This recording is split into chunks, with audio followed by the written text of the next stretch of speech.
Hello. હા, તમારા mummy of થઈ ગયા છે. તમે આવવાના છો? ના સાહેબ, હું નહીં આવી શકું. નહીં છો એમ? હેલો મિત્રો, વિક્કી હિન્દુસ્તાની આ યુટ્યુબ ચેનલ પર આપ સૌનું સ્વાગત છે. આજે તમને હું દેખાડી રહેવાનો છું કે આપણા ગુજરાતની મહેપતસિંહ ફાઉન્ડેશનના આશ્રમનું નામ તમે લોકોએ સાંભળ્યું હશે, પરંતુ એ આશ્રમમાં એક ઘટના એવી ઘટી છે જ્યારે મહેપતસિંહ બાપુ તેમના એક વૃદ્ધાશ્રમમાં રહેતા માજીનું અવસાન થાય છે, એક માતાનું અવસાન થાય છે. ત્યારે એ માતાના દીકરાને ફોન કરીને જણાવે છે કે તમારી મમ્મીનું અવસાન થયું છે, પરંતુ તે દીકરો આવતો નથી. તો તમે આ વિડીયો એન્ડ સુધી જુઓ અને એ દીકરાને પૂરો ઓડિયો ક્લિપ સાંભળો. મહેપતસિંહ બાપુ સાથે શું વાત થઈ. હેલો. હા, તમારા મમ્મી ઓફ થઈ ગયા છે. તમે આવવાના છો? ના સાહેબ, હું નહીં આવી શકું. નહીં છો એમ? કોલની શરૂઆતમાં જ તે જેવું મહેપતસિંહ બાપુએ પૂછ્યું કે તમારી માતાનું અવસાન થઈ ગયું છે, તમે આવવાના છો? તો દીકરાએ કશું, ક્યારે થયું, શું થયું એવું પૂછ્યા વગર તરત જ ના પાડી દીધી. હજી આગળ તો સાંભળો કેવો દીકરો છે. મારી તમને જાણ કરવાની ફરજ છે. અંતિમ સંસ્કાર માટે લઈ જઈએ છીએ. ના વાંધો નહીં, તમારે જે થતું હોય કરી લો, વાંધો નહીં. પણ મતલબ અંતિમ સંસ્કારમાં ખાલી આવ્યા તો કદાચ એની આત્માને શાંતિ મળે મારા ભાઈ. ના, હું નહીં આવી શકું યાર, મારી બહુ મજબૂરી છે. મજબૂરીઓ છે એમ?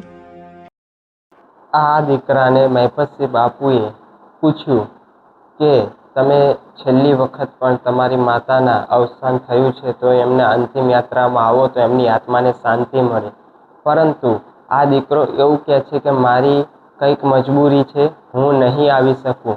હવે આને કોઈ સમજાવે કે માતાથી વધારે આ દુનિયામાં કોઈ ના હોય.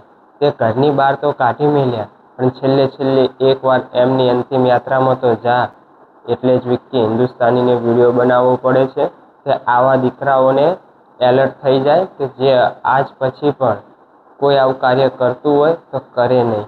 દીકરા સાથે વાતચીત કર્યા બાદ અમને આશા હતી કે કદાચ દીકરી આવશે. દીકરીને પણ ફોન કર્યો. દીકરી શું કહી રહી છે એ પણ સાંભળો. હવે મિત્રો, દીકરાની વારી તો પતી ગઈ અને હવે મહેપતસિંહ બાપુ દીકરી જોડે વાત કરે છે. તે વિડીયો તમને દેખાડું. તમારી મમ્મી ઓફ થઈ ગયા છે. ઓફ થઈ ગયા? તો આવવાના છો અંતિમ સંસ્કારમાં? ના બાપુ નહીં આવીએ. હે ને? તમારા ભાઈને બી જાણ કરી, એને બી ના પાડી. ના પાડી એને મૂકવા કોણ આવ્યું? સાંભળી લીધા? સાંભળ્યા તમે આ હરામી દીકરા અને દીકરીના શબ્દો? દીકરીએ પણ આવવાની ના પાડી દીધી. દીકરીએ તો એટલો નોર્મલી જવાબ આપ્યો કે જેમ એનું કોઈ લાગણી તેને હોય જ નહીં. ના બાપુ, હું નહીં આવી શકું. ઓફ થઈ ગયા?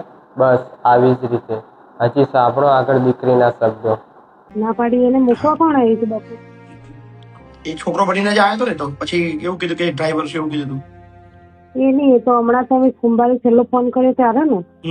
એ છોકરો આવ્યો હતો. પહેલા કોણ મૂકવા આવ્યું હતું? યાદ નહીં કોણ મૂકવા આવ્યા કે કેટલા મહિનાથી છે. તો તમને તો દર અઠવાડિયે કહીએ છીએ કે ભાઈ તબિયત ખરાબ છે, પણ તમારામાંથી કોઈને આવું જ ના હોય તો શું કરીએ બેનો? દીકરી હજી પણ એવું તો પૂછતી જ નથી કે મારા મમ્મીને થયું તું શું, કઈ રીતે મર્યા.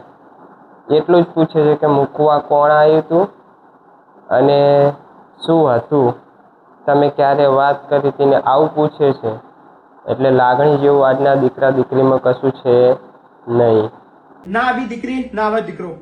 અંતિમ ક્રિયા તો બધી અમે કરી દીધી, પણ આવી કેટલી માઓ હશે જે આવી પરિસ્થિતિની અંદર જિંદગી જીવી હશે. આ બતાવવાનું અને આ સંભળાવવાનું રીઝન એટલું જ છે કે યાર આપણી જે સંસ્કૃતિ છે, આપણો આ દેશ છે, એ કઈ દિશામાં જઈ રહ્યો છે. આવું જ ચાલતું રહેશે. મહેપતસિંહ બાપુનો આ વિડીયો તો તમે જોઈ લીધો અને છેલ્લે મહેપતસિંહ બાપુએ એક પ્રશ્ન કર્યો છે કે શું આવું જ ચાલતું રહેશે? તમને લાગતું હોય કે આ દીકરાએ અને દીકરીએ બરોબર કર્યું તો તમે આ વિડીયોને લાઈક પણ ના કરતા, કોમેન્ટ પણ ના કરતા, શેર પણ ના કરતા. પરંતુ એવું લાગતું હોય કે મહેપતસિંહ બાપુના કર્મો સારા છે અને મહેપતસિંહ બાપુને ખરેખર લાઈક કરવા જોઈએ તો આ વિડીયોમાં કોમેન્ટ કરજો.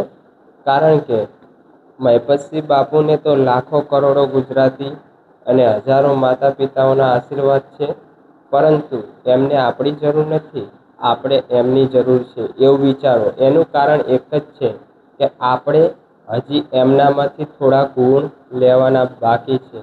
રાધે રાધે. જય મા ભવાની.